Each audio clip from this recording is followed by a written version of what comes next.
Morena. It's been an interesting start to the week, with the government shifting Auckland to level 3 and keeping the rest of New Zealand at level 2. As we all try to get a clearer idea of what this means for us in our everyday lives, what is absolutely clear is that the government has given up on its elimination strategy. Infection numbers in Auckland continue to be a concern, but the government has sneakily backed away from its strategy since the pandemic started to eliminate the virus and moved to a suppression approach. It's an explicit acknowledgement by the Prime Minister that it doesn't know how to eliminate COVID, but that the government is now scrambling to find new answers and a new approach. The government must admit its elimination strategy has failed and come out with a clear plan with clear targets about where we go from here. It's a plan the government should have sorted out well before the current outbreak. They've had 18 months to do this. It's this lack of planning that is pushing New Zealand to breaking point in business, education, health. Every aspect of our lives continues to be impacted, and there's scant hope of any real change in sight. Happy to take some questions. No, I think it's very important that in a level 4 lockdown, that people who are advising other people how to operate should do so too. But it is certainly one of those colloquialisms that not everybody understands. Given the Queenstown incident, does that make you a hypocrite? No. What it does mean is that level 2 and level 4 are entirely different.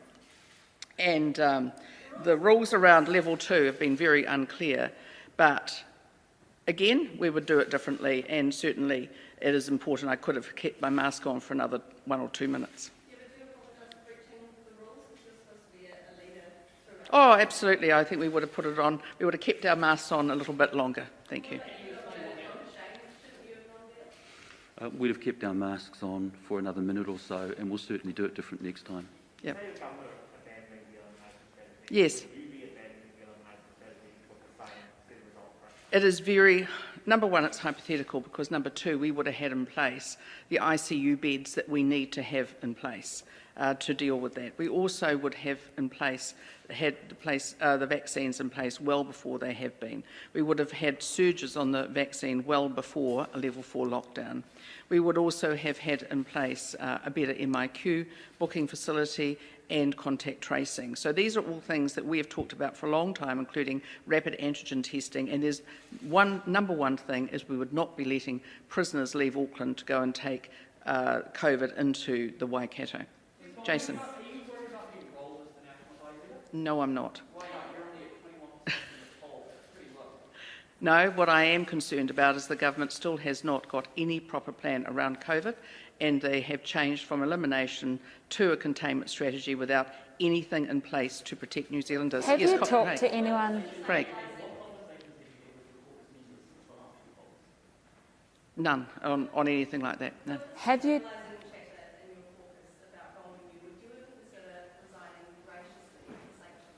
No, I've heard no such chatter. How secure do you feel in your leadership position?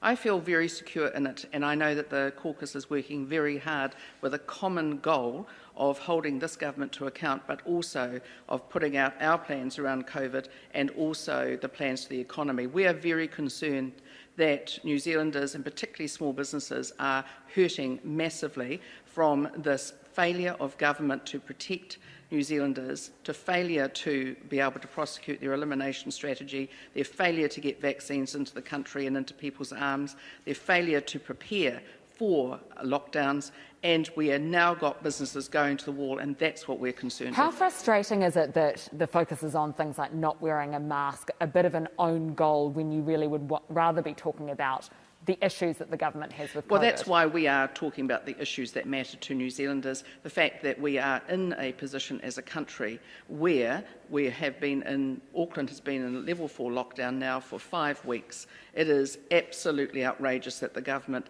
has stood by for the last 18 months and failed to prepare properly for COVID coming back in.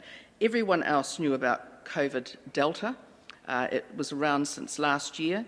and it was in New Zealand in April in MIQ facilities. The government now sort of seems to think that it only just turned up one day in July. It's been here for a long time. Sorry, can I have one at a time, Jason? No. No. Do you think Sorry, my message is very clear. Keep focused on the things that matter to New Zealanders.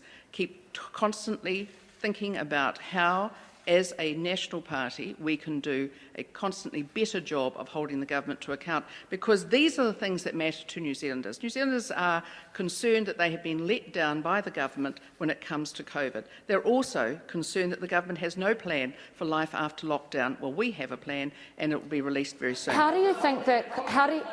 Sorry, can we just one at a time, please?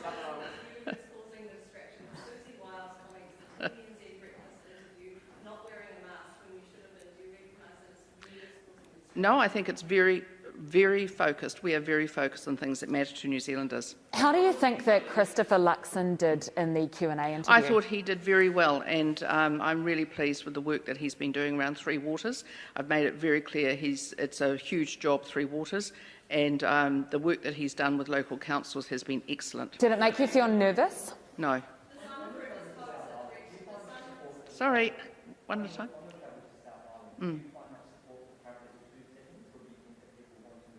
People are very frustrated in the South Island, particularly in the bottom part of the South Island around the level 2 settings.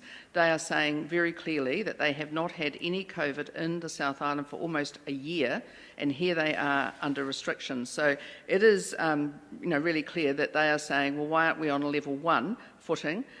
That's something that is hard to disagree with. Yes, Joe.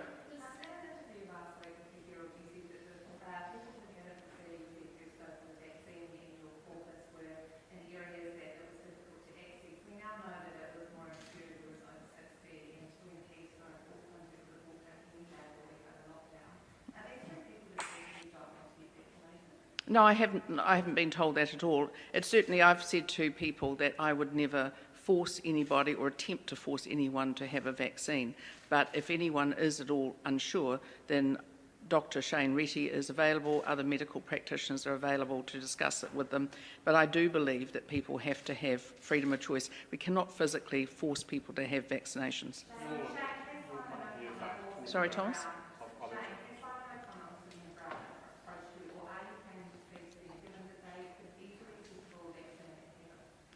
No, my understanding is that they're booked to have their vaccine, and that's all we're worried about. We know the number who are single vaccinated, double vaccinated. We understand that the rest of caucus who aren't are booked to be vaccinated.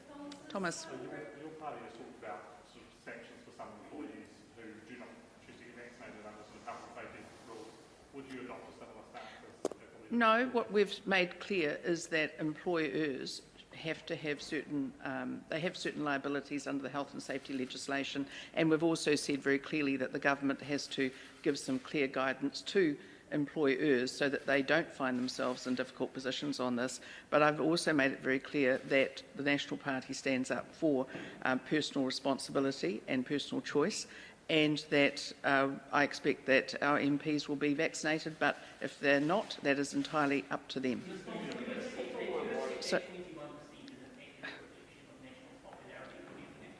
No, I think it's very important that the National Party stays focused on the things that matter to New Zealanders. Yep. Well, I'm very clear that the focus of the National Party is on things that matter to New Zealanders, and I do not worry about things like polls, because polls go up and down, and most pollsters would refuse to poll during a level 4 lockdown.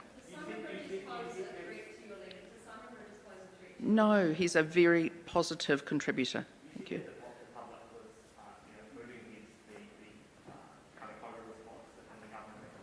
So I'm having trouble hearing you, Henry. The polling overwhelmingly shows that the government is trusting employment, is trusting employment to a dramatically larger extent than you are. Why do you think that is? Do you think any has dropped yet, or do you think It is a normal thing in any lockdown for government polling to go up, and that's happened all around the world. But it's also very important that people want to believe that the government is actually prepared, even though that we know that the government is not prepared. The government has no plan for life after lockdown. They have no plan for what happens next. Their answers so far have been lockdown, and they've latterly come to the idea that vaccination is a very good idea.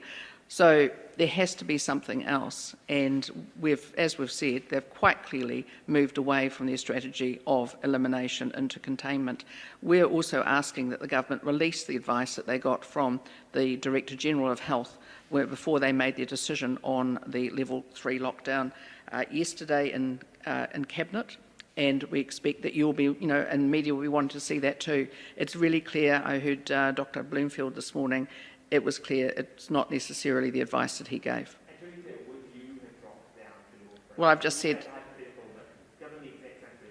well, we don't have the same advice. Let them release the advice that they received, and then we'll give you that answer. Yes, Ben.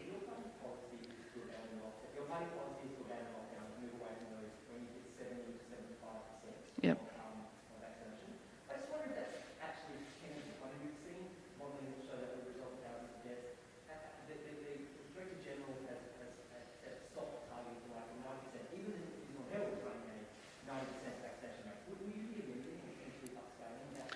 Well, we have a full plan that will be going to caucus in the very near future, and we will be bringing it out, a full plan. So it's not just about vaccinations, it's also about being prepared. I mean, it's appalling to find out recently that the government in New Zealand, that we have in New Zealand 1/3 of the ICU beds or intensive care unit beds available per capita than the United Kingdom has.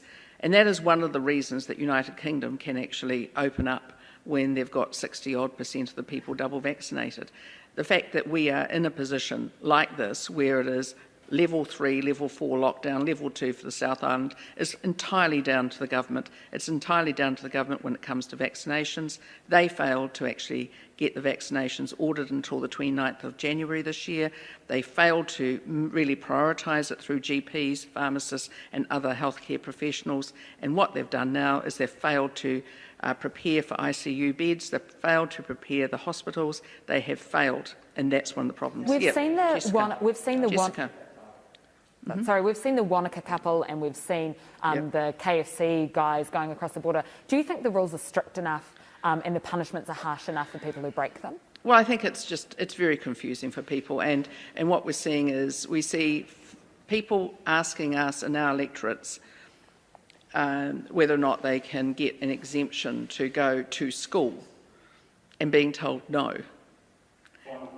And having said that, they then see that, obviously criminals with a bootload of KFC, $100,000 in cash, and no doubt had been dropping off the meth somewhere in the Waikato, that they seem to be able to wander around with impunity. Does it seem unusually unfair? People do think so. Do you think that's right for the country to be so politically irate at those that like the one couple who are reaching their boundaries? I think people do need to keep some perspective on it. The Wanaka couple, the couple who went to Wanaka, they've actually fessed up. They've admitted they're wrong. I understand that they were being investigated. I don't know if it still are by the police. I think we should actually accept that they have admitted that they did wrong. That is significantly better than taking a carload of pee and getting methamphetamine, and getting $100,000, a bootload of KFC, and going down to the Waikato and back. Sorry, I've got to go now. Thank you, everyone. Thank you.